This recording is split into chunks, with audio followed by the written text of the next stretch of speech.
Right the crowd. Nobody, nowhere. He touched me. Oh, he touched me.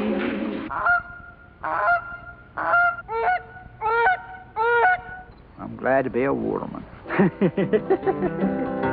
You Chesapeake born, Chesapeake born, hey, you Chesapeake free, Chesapeake free, you Chesapeake bound, Chesapeake bound, and flowing with ease. down with thee, Chesapeake born, Chesapeake born, and bound for thee. down to thee. Indeed I am, Indeed I am, I'm Chesapeake free. Chesapeake free, She's the mother of the waters and the people of this land. Oh, the river children, please take her by the hand. Flow through Maryland and Virginia to the sea. She's Atlantic born, Atlantic bound and free. I'm Chesapeake born, Chesapeake born, I'm Chesapeake free. Chesapeake free, It's Chesapeake bound, Chesapeake bound, a flowing with ease. down with thee, Chesapeake born, Chesapeake born, bound for thee. down to thee. Indeed I am, Indeed I am, I'm Chesapeake free. Chesapeake free.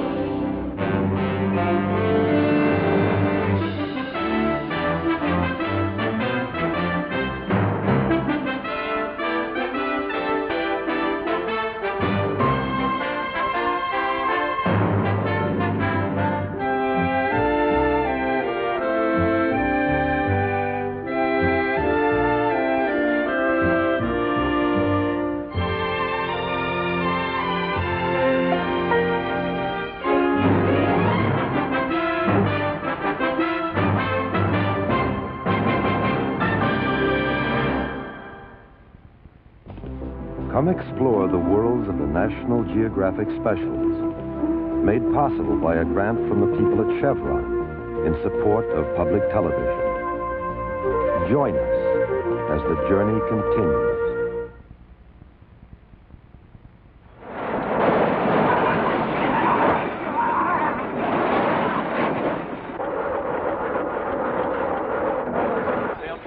Seconds, Tony. 30 seconds, Tony. Get it up, Travis! Get it up! 3, 2, 1, start. Good start, guys. Good start. Keep it up, Stevie. Keep it up. Fall back, Tom. Keep it up or you're going to mow Avenger over. You're going to turn him into splinters. For the men and women of the United States Naval Academy, the Chesapeake is the birthplace of their careers as military officers. Midshipman Tony Landauer skippers the Academy's 68-foot racing yawl Rattlesnake. The most popular varsity sport at Annapolis, sailing confronts the members of the team with nearly all of the challenges they will experience in the fleet. The ever-changing Chesapeake is a formidable mentor.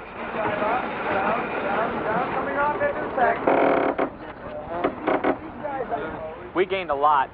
That was a good call, Tony. 3 years on the Chesapeake have probably been 3 of the better years I've had. It's absolutely fantastic sailing on this water. You can't compare it to a lake. On the bay, I've learned quite a bit of weather. I've learned tides. Never seen a tide before until I got here.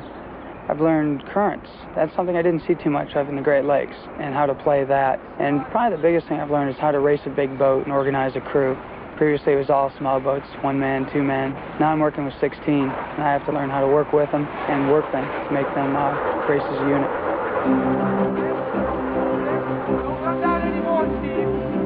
The midshipmen are heirs to a maritime tradition that began on the Chesapeake in 1607. In the 18th and 19th centuries, men fought for freedom here. Today, the bay faces a different crisis. Located on North America's eastern seaboard, the bay appears to be a peaceful place. Yet it is the scene of ongoing tension between the forces of nature and the deeds of man. Relatively young, the bay is still perceptibly settling its geologic destiny. With tidal regularity, its rivers and the seas skirmish for dominion over its waters. Heated by summer sun, chilled by winter wind, It's an arena of continuous conflict. The largest estuary in the United States and one of the most biologically bountiful systems in the world, the Chesapeake has long attracted people to its fertile waters. Its name is derived from an American Indian word, meaning Great Shellfish Bay.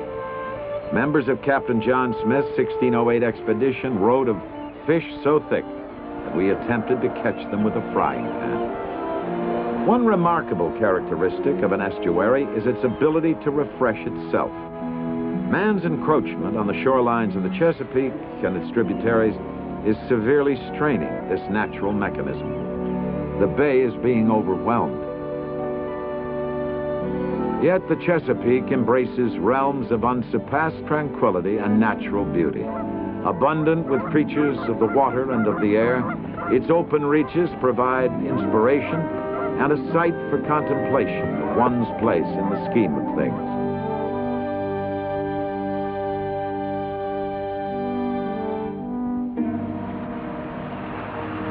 For the commercial watermen who fish the Chesapeake, the vitality of the bay is a matter of survival. Jennings Evans has followed the water for 30 years. With his boat and line of wire mesh pots, Jennings catches the savory Atlantic blue crab. It's a skill learned over a lifetime and passed from father to son.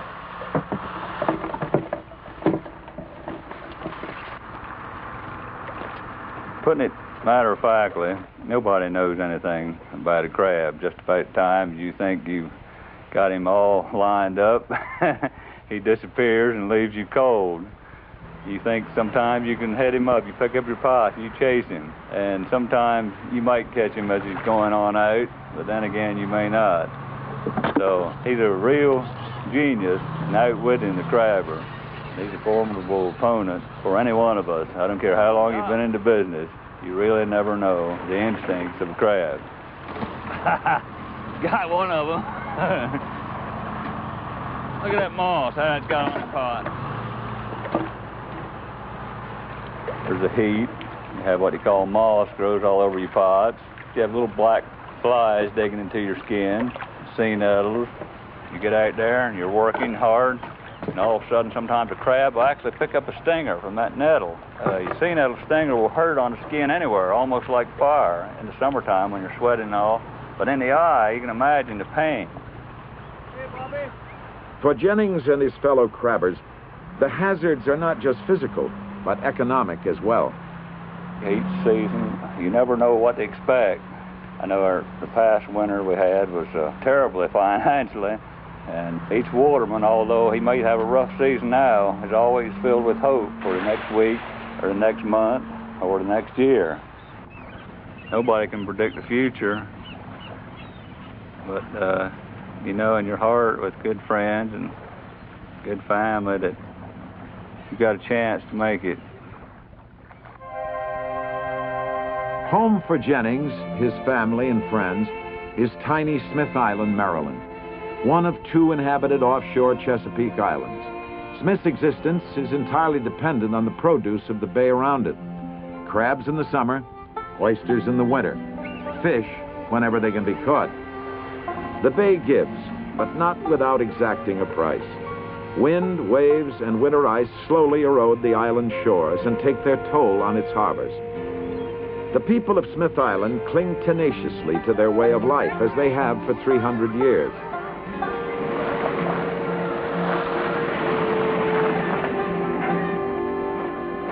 The store is a focal point of island social life. Waterman Root Dyes opened this store to supplement his income from the water. It's a family business. Rook and his son begin work in their crab shanty around 3 a.m. Here, one of the Chesapeake's most sought-after delicacies, the soft-shelled blue crab, is fished up from tanks called crab floats. The last one in here.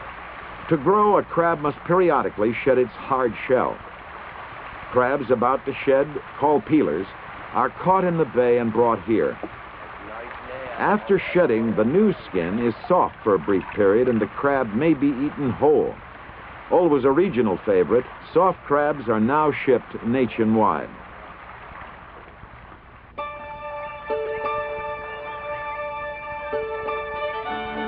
By dawn, Rook is on the way to the crabbing grounds for another load of peelers. Rook's boat is of a design unique to this part of the Chesapeake. Known as a scrape boat, it is built to work the shallow waters, favored by the shedding crabs.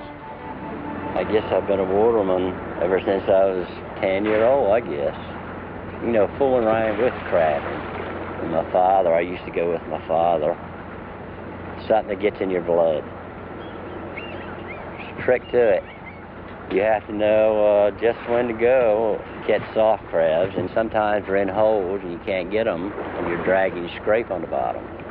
You go a certain tide and you can catch them. The submerged aquatic grasses provide shelter and a feeding ground for the crabs. One alarming symptom of the bay's problem is the rapid decline of these grasses. Like generations of islanders before him, Rook Jr. has followed his father on the water. I like to work with Dad. Sometimes we don't agree on everything. You know, he tries to tell me things that's right. Sometimes I think I know more than he does, and I don't. But we get along good. It's hard to learn crab scraping. It's something if you don't concentrate at all the time and pay attention where you're at and what you're doing and where to go. And I still don't know nothing like these older fellers know, but I'm just picking a few things up from them. I just keep asking a lot of questions. That's the only way you can learn. When you're born and raised to a place all your life, it's just hard to get out of you. I wouldn't trade it for nothing in the world. The outside world has discovered the island's simple charm. A growing tourist business bolsters its economy and will forever change its way of life. A family-style meal at Frances Kitching's house has become a Smith Island tradition. Famous for her crab cakes and home cooking, Frances does it her way, or not at all. This is clam fritters. Oh, boy. I will make That's room. wonderful. I make too much for my What you don't see, don't ask for.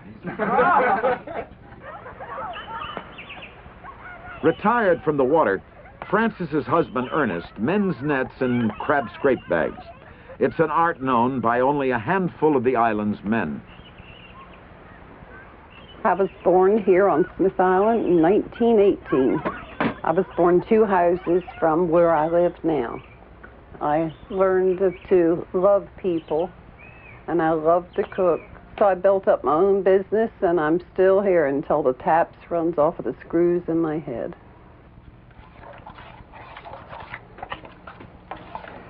Yeah, when we were first married, a dollar bill looked as big as a bed quilt. He went away dredging. He stayed 6 weeks. When he come home, he had $12.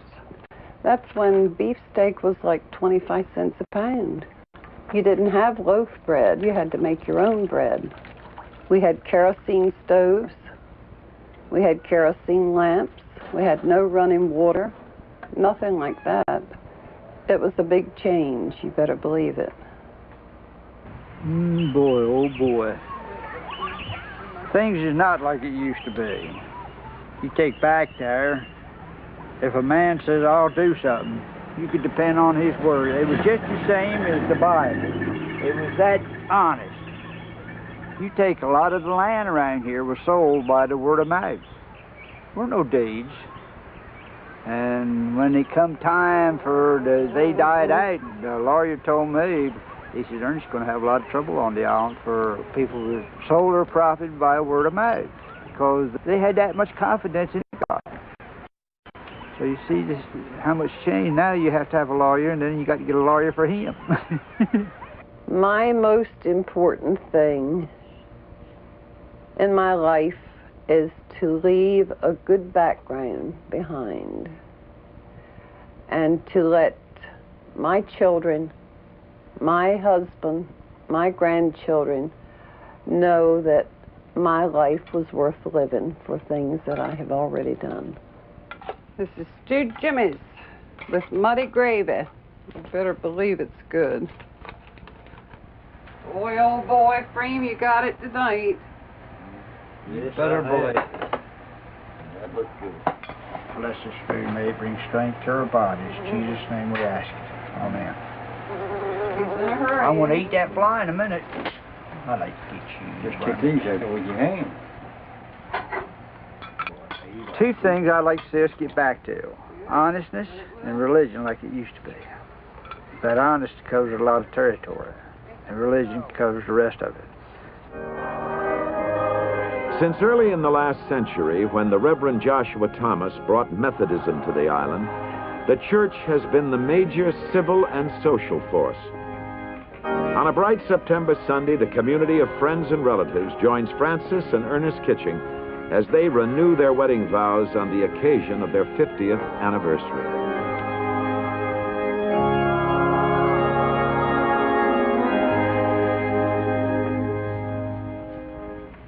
Francis, will you continue to love, comfort, and honor Ernest? Will you keep him in sickness and in health, and remain faithful to him as long as you both shall live? I will. Ernest, will you continue to love, comfort, and honor Francis? Will you keep her in sickness and in health, and remain faithful to her as long as you both shall live? I will. My first date with Ernest was when I went to Sunday school. And coming home, this girl said to me, Ernest wants to walk you home. I said, I know the way. He don't have to walk me home. But they talked me into it, see, and I finally grabbed him.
Chesapeake cast its spell on the handful of families who settled Tangier Island, Virginia, in the early 1700s. For the 800 descendants of those early settlers, the enchantment continues.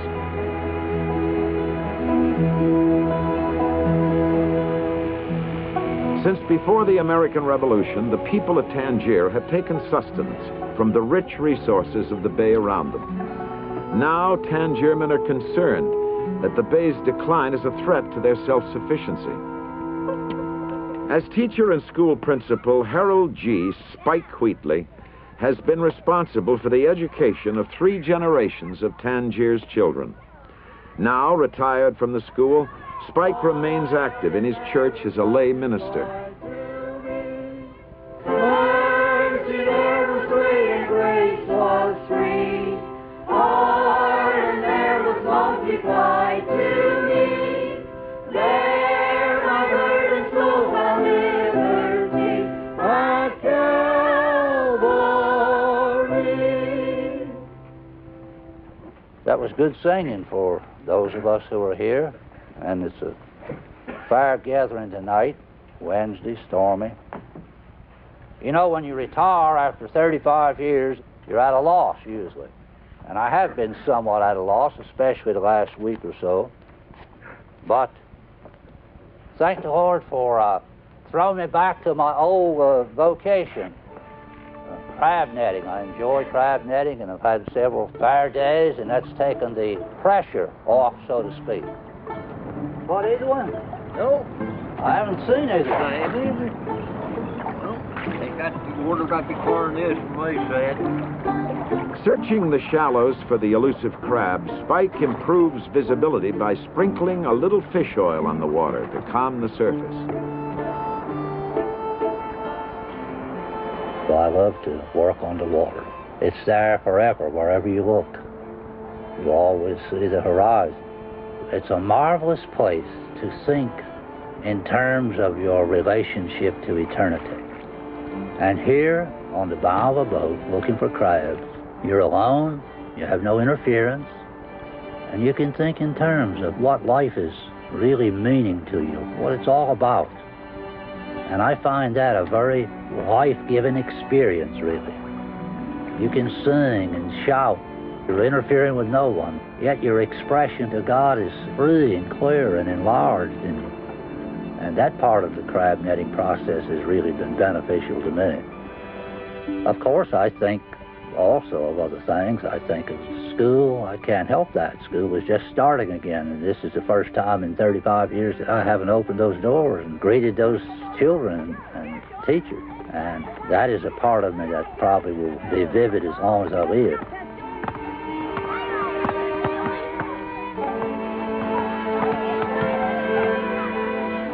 There's an aspect of living here on Tangier, I think, that most people probably wouldn't grasp, especially for young people. There's a freedom and liberty about children that you don't see in city children. They're around, they're playing, they're up and down the street from one end to the other. And there's something about this place as a child that I just wouldn't trade for anything, and especially at this season, the summertime.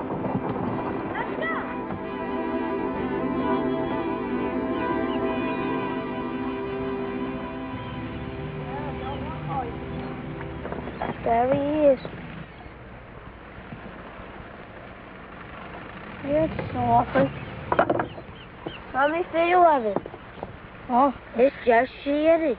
You believe he is.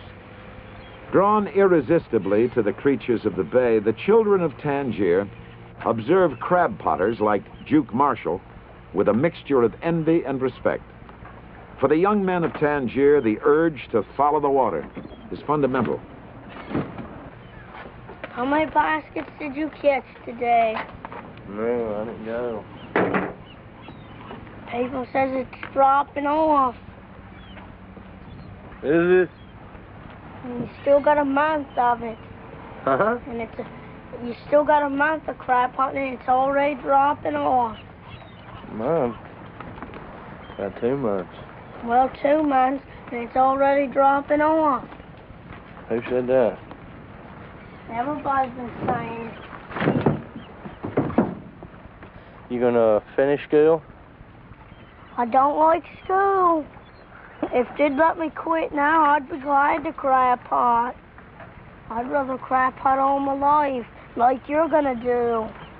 'Cause you didn't graduate. Yeah, I did. Now you better graduate.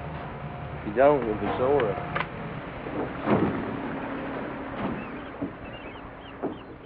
Children here have a marvelous freedom and liberty. Now, as they approach their teens, we must admit that there's a great encroachment from outside that's changing the whole atmosphere, the whole culture of this island.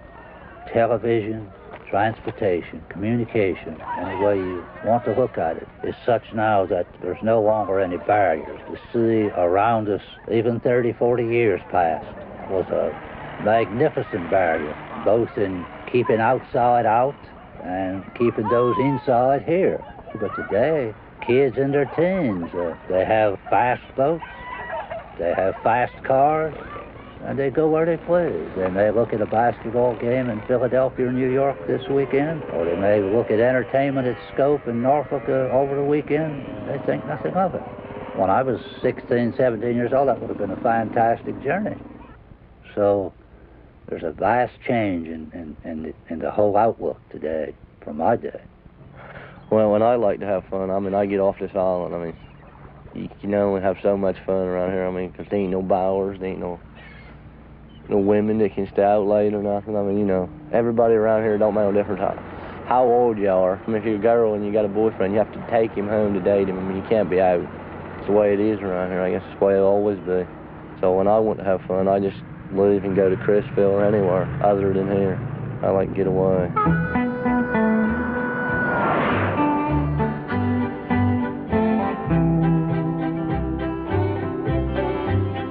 In the 1870s, Chrisville, Maryland was a seafood boomtown. Literally built on the shells of oysters harvested in the region, Chrisville now prides itself as the crab capital of the world.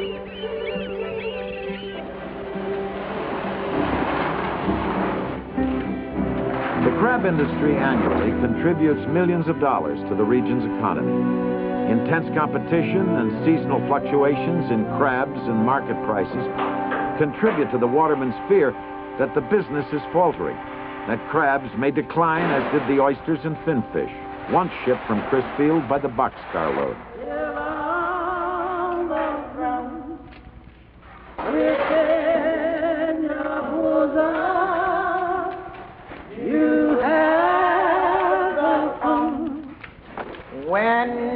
Picking crabs is tedious work, performed by skilled and experienced hands. Nimble fingers and sharp knives are gradually being replaced by modern machines. Still on the throne, within your bosom, you have a home.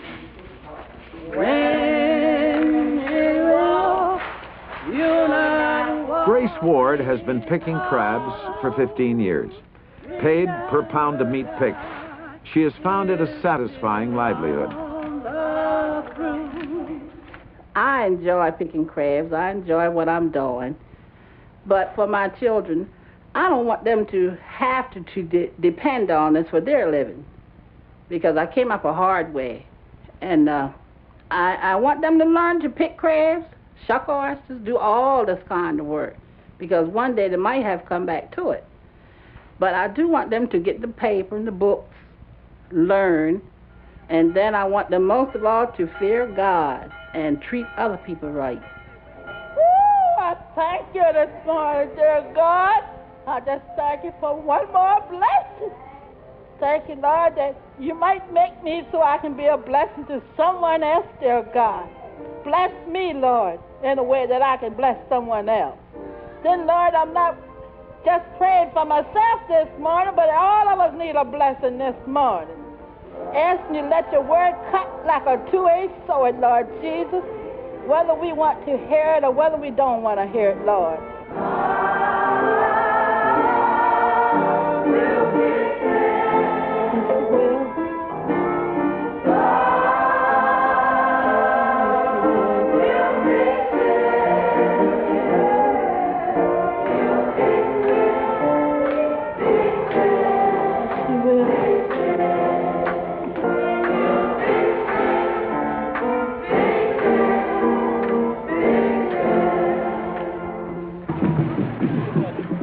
Chrisville's annual National Hard Crab Derby is an end-of-summer ritual on the lower eastern shore. The long hours and hard work of the crabbing season are nearing an end, and the festive atmosphere is a welcome respite from the grueling routine.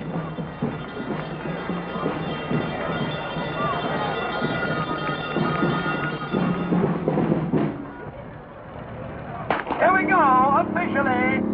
The always competitive watermen test each other's nerve and skill in workboat races and docking contests. Okay, securing his bow line first. Yes, the boat now has the starboard line.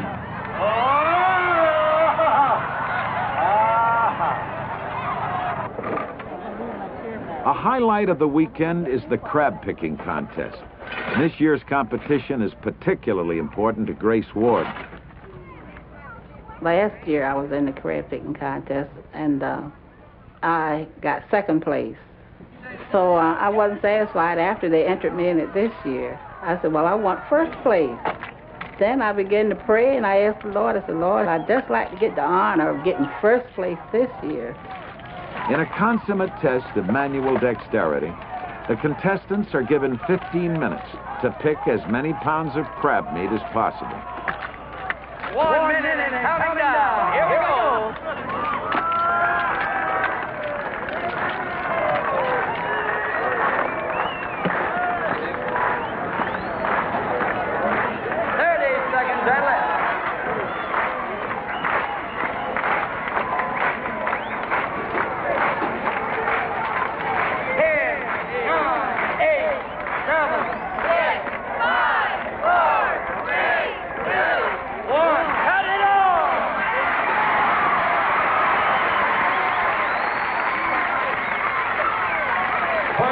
water, JCW Todd, 3.6600 pounds.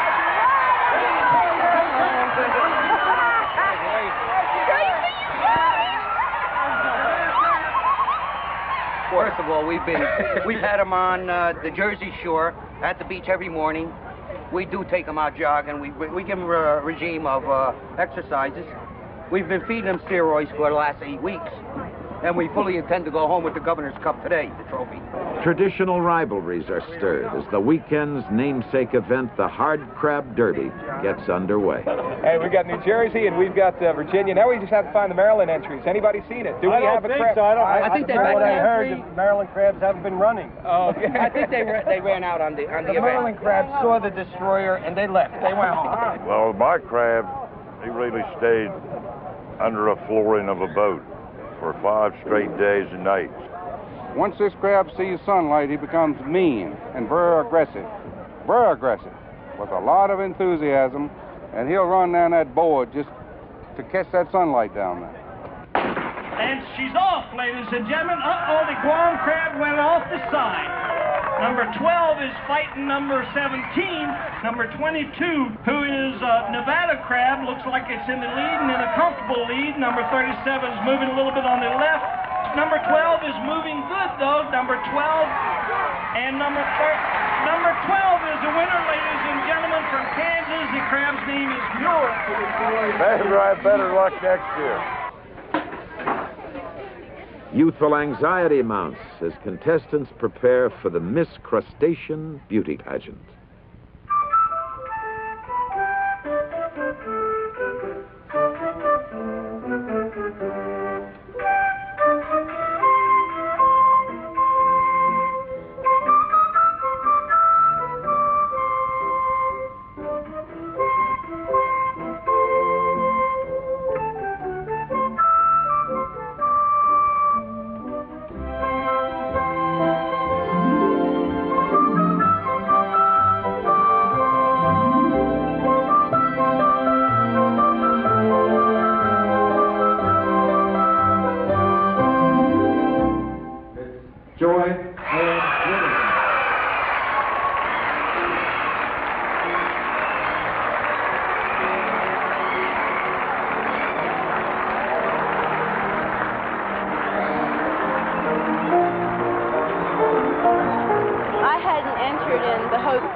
as representing the black community, because I had got back from College Park. I had been studying computer science there. It's on an academic program that I had been selected for. And last year's queen was the first black Miss Crustacean they had.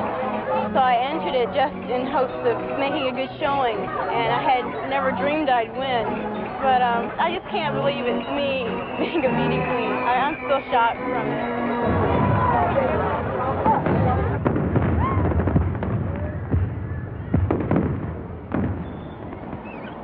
The Bay is not solely a place of work or recreation. It's a source of knowledge and inspiration for poet, artist, and folk singer Tom Wisner. Tom enjoys sharing with children what the Bay has taught him. You can see her real nice. She's real weak now. She doesn't have much life left to her. But you can see real nice that she's just like the nation's capital on the bottom, right? Looks like the Capitol building, right? And she's colored. See how her color is? She has that very red claws and a wonderful blue color underneath of her. See the female claw? How the female claw is nice and red? And here's the Jimmy here. This Jimmy is the Washington Monument. See? Look. One of the things difficult for us is to make the connection with the Earth. We have a lot of people that have studied it to death and try to teach about it that way. But it's the art of it that makes us feel it and know it that way. So the way I go at it for myself is I use everything I can get, like dance, song, drawings, photographs, whatever way I can get at her with some art in it. Chesapeake Borne, Chesapeake Borne, I'm Chesapeake free, Chesapeake free, at Chesapeake bound, Chesapeake bound, flowing with ease, flowing with ease, Chesapeake Borne, Chesapeake Borne, I'm bound to thee, bound to Indeed I am. I'm Chesapeake free.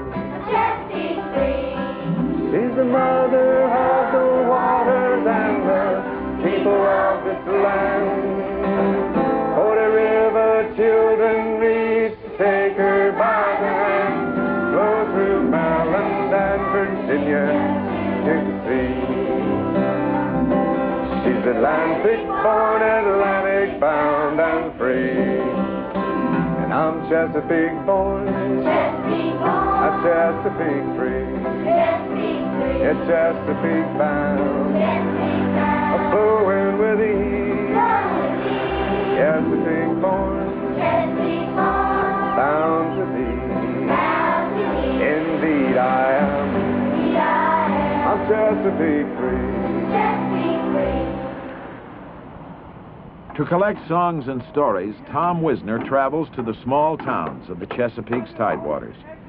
At Coles Point, Virginia, he visits his friend, Captain Watt Herbert.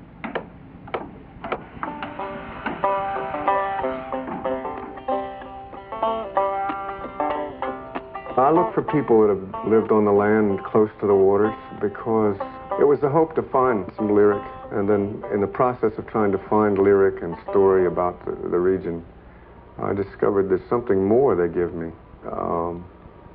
It's just precious. It's tempo, rhythm, feeling of unity with the place that comes in their being and bones, and they just give that to you just as easy as just sitting there and saying, hey. Lay me in the Four Peaks, feet watch Baltimore. I swear I'll never get Shanghaied again down on the eastern shore. Salt fish for breakfast, cornbread twice a day. You're a lucky dredger if you never get your pay. Back out then, there was no law much, you know. You could go to Baltimore and you could Shanghai your crew over the barrooms and off of the streets and so on like that. They'd go to the barroom and get the bartender to slip a knockout shot into his drink, you know. When he'd wake up, he'd be aboard of one of them dredge boats. And they'd bring him on down the bay and put him to work, and it was a rough life at the best. Even if the captain was civilized, it was a rough life, sail dredging was with them hand winders and so on. And the wages was only about $12 a month. Well, he'd work the crew for a couple of months, and then to keep from paying him that $24, $25 that he owed him, he'd jibe the boom, wanted me to knock him overboard to get rid of him. That's the story they told. I don't know whether it really happened or not. I've been overboard, Lord knows how many times myself. But I don't remember anybody ever pushing me overboard.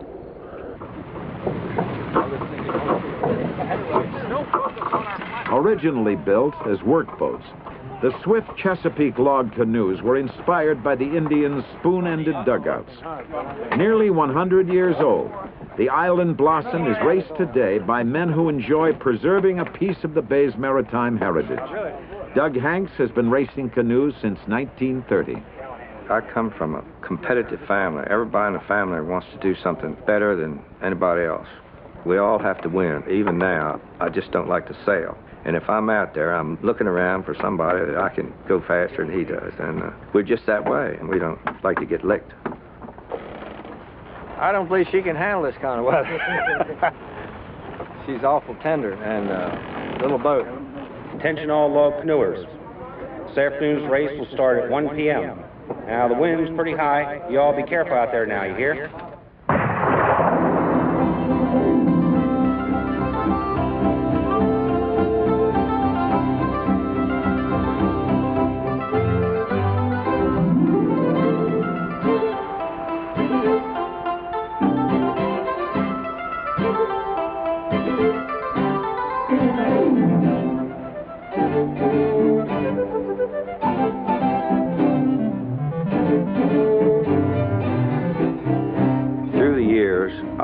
Have come back to the log canoes because, in my opinion, to sail them, it's far more interesting and demanding than those big boats with keels on. They can't capsize, and if the sail breaks, you just put another one up.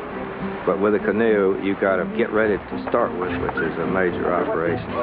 Get out to the race, get through the race, get home, and I would say the last and least is whether you want to race or not.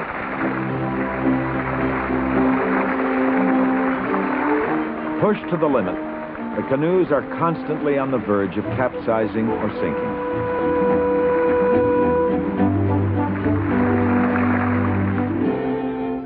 For the canoes that do capsize, the race is over. Sails and rigging must be removed, the boat righted, towed to the shallows, and bailed out. As usual, Doug Hanks manages to keep his canoe upright and finish the race.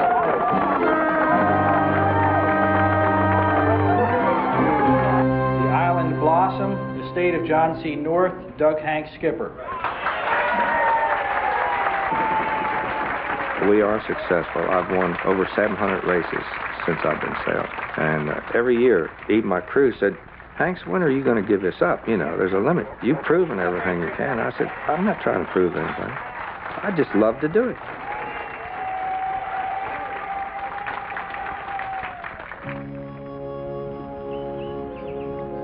I feel blessed to have been able to spend most of my life here on Chesapeake Bay, enjoying the things that it offers, like sailing, hunting geese and ducks, catching fish and crabs.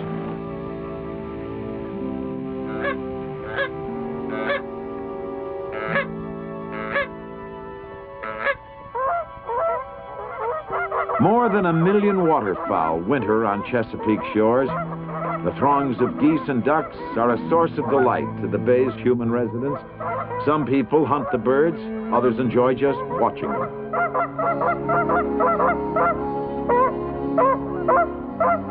For everyone, the return of the geese is an exciting time, and involvement with them approaches a mania.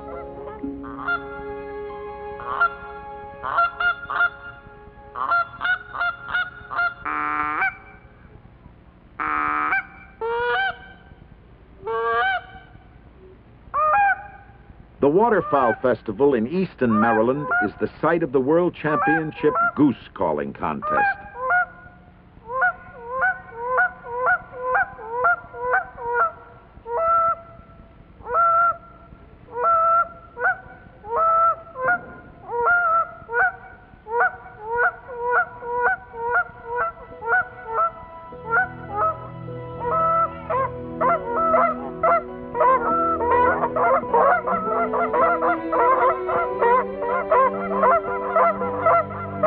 Waterfowl are attracted to the bay's wetlands and open fields. If these areas are allowed to disappear under the pressures of human population, so will the birds. The bay's quiet waterways and sheltered harbors are also in danger. Modern marinas and shiny pleasure craft are replacing the small yards and wooden workboats. The bay permeates the lives of its people. Born during a frenzied northeast storm, Willis Harding is nicknamed Breezy. I was born and raised right here in this area. When I grew up here, it was almost pristine, sort of. The seagrasses lined the shores. The water was clear. You could see 10 feet to the bottom. You could see fish and crabs swimming around. As a young kid, it was really a joy to be around here. We swam all day, we fished, we soft crabbed. It was really a great place to grow up. It's a lot different, of course. You can't see bottom in 2 feet of water, and you got to fish awful hard to catch half the fish you used to. Same with crabs and oysters. It's sort of a dying way of life, and I expect it to get worse before it gets better.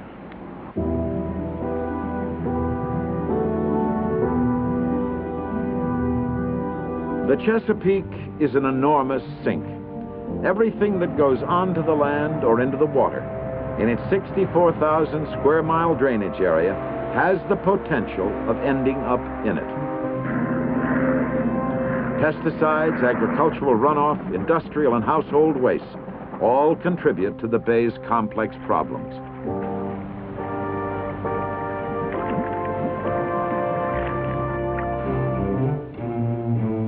The Menhaden fishing industry has been biologically fortunate.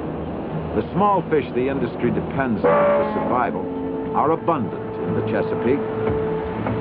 When a school of Menhaden is spotted, the boats carrying the 1,500-foot-long purse net are lowered. Permitted to fish the Virginia waters of the bay, the highly mechanized steamers can carry more than 1 million fish. Directed by spotters in aircraft, the purse boats speed to capture schools of Menhaden, which may number 300,000. Steady there now. A little bit on your port. Try to bring you back to port. Steady there, steady. Already about 7-8 lengths there. As they near the tightly bunched fish, the boats separate and race to set the net around them. The men are constantly alert to each other's safety. The net weighs 4,000 pounds and flows out of the boat at breakneck speed. Time is of the essence because the fish may panic and break their tight formation. Directed by the spotter pilot, the purse boats quickly close the circle around the fish. When the net is joined, the circle is tightened. A lead weight called a tom is dropped overboard to close the bottom of the purse.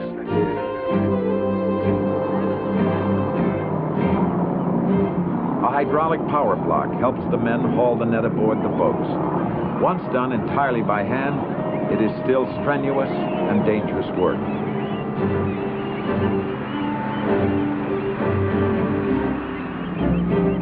Gone forever are the shantymen who sang out in sweet, strong voices as the nets were rhythmically pulled aboard. A few good sets will quickly fill the mothership and allow the men to return to port for a few hours with families. But for much of the 6-month fishing season, the bay and the ship are their only home.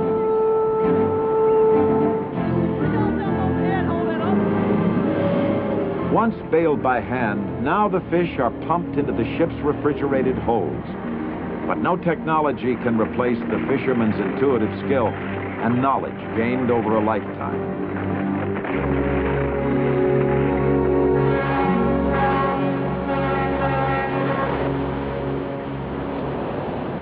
At the dock, the fish are pumped into the factory, where they are processed for their oil and fish meal. Seldom used as food by man, the fish are converted into materials used in manufacturing margarines, lubricants, paints, synthetic resins, and livestock and poultry feed. While the Menhaden industry has prospered, the oyster business has languished. In 1880, the Chesapeake produced nearly 120 million pounds of shucked oyster meat. By 1980, it had fallen to just over 20 million pounds. Stringently controlled by state laws, oystering is still very much a family enterprise. Mechanical or patent tongs are permitted in parts of the bay, but the bulk of the product still comes from the small hand-tonging operations of individual watermen. In Maryland, oyster dredging must be done under sail. This curiosity in the state's fishing laws preserves the only fleet of working sailboats in America, the Chesapeake Bay skipjack. Ed Farley has been the captain and owner of the skipjack Stanley Norman since 1975. It takes 100% of what you've got to make a living, and nothing less will do. Up until the last few years, a man, if he was willing to work hard, could make a decent living on the water. Now a man has to work probably a third more hours, and a lot harder during those hours to make the same living. We're probably more at the mercy of the rest of the world than many people because we depend on the water quality sustaining our lifestyle, and the water quality is totally in control of the industrial world and the farmers and the developers who are developing the shore waterfront. Oysters are a hardy species, highly tolerant of the ever-changing natural conditions of the estuary. They are, however, immobile. Fixed in their homes on the bay bottom, they're unable to move to avoid disease, predators, or catastrophic changes in their environment. We did real well up until about 4 years ago, and we kind of felt that we had come to the bottom of a low cycle at that time because all of a sudden there was a lot of young oyster growth, and it looked like starting around last year we should have started increasing the volume of oyster catch in the state of Maryland. And we had a lot of young oysters here, and we came out the first day and they were all dead. There's nothing we can do about it that would be as immediate as it needs to be to solve the economic problems of the oyster industry. The crew of 6 share a percentage of the boat's earnings. Given a steady breeze, they should make expenses and a good profit. Early in the season, when oysters should be plentiful, this day's catch falls far below expectations. The general attitude of most of the watermen is that the problems we're having now is just a function of Mother Nature, and that Mother Nature will take care of it in the end, one way or the other, and that God brought the oysters here, and that God took them away. And I think that God brought the oysters here, and that man took them away, and that not through over-harvesting, but through poor environmental controls.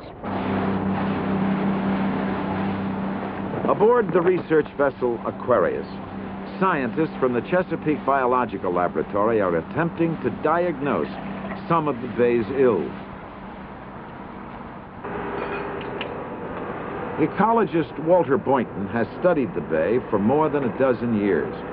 He is one of the hundreds of dedicated people in Maryland and Virginia working in concert to understand and better manage the Chesapeake Bay. Because of the bay's size and constantly changing condition, it's very difficult to generalize about it. One thing evident about the bay is that the quality and abundance of life are directly related to the quality of the water. Journalist H.L. Mencken termed the bay an immense protein factory. The bay has always had a lot of stuff in it. Today, the bay is threatened with an overload of proteins and pollutants alike. It's been thrown out of balance, and the man-made pressures on it are too great. The solution lies not solely in science and technology, but in human management and personal responsibility for the environment. Everything that is going to be done and is being done in the federal programs to help clean the bay and save the bay will be just too far in the future to have their effect, and may probably not have the effect of improving the bay. It may stop it at the level that it's at now, but I'm not sure that it'll get it back to the productivity that it really should be at. Machinery. The mudroom has destroyed it, I guess. I don't know what you call it. All this pollution, a lot of this is natural stuff. I mean, they'll come back. It always does. Chesapeake Bay is a great place to live. I love it here, and so do a lot of other people, and that's part of our problem. Whose Chesapeake Bay is it? It's your bay, it's my bay, it's your teacher's bay. What do you got to do to it? You got it. You got to take care of it. You Chesapeake born, you say, Chesapeake born, Chesapeake free. Chesapeake free. Chesapeake bound, flowing with ease. You Chesapeake born, bound to be. Indeed I am. I'm Chesapeake free. I'm the son of the rain, brother of the wind. I follow on the water, got tobacco on my chin. I've seen 40 years of sunshine, wind, and rain. If I had a chance, I'd do it all again. 'Cause I'm Chesapeake born, at Chesapeake free. It's Chesapeake bound, flowing with ease. Chesapeake born, bound to be. Indeed I am. I'm Chesapeake free. Indeed I am. I'm a Chesapeake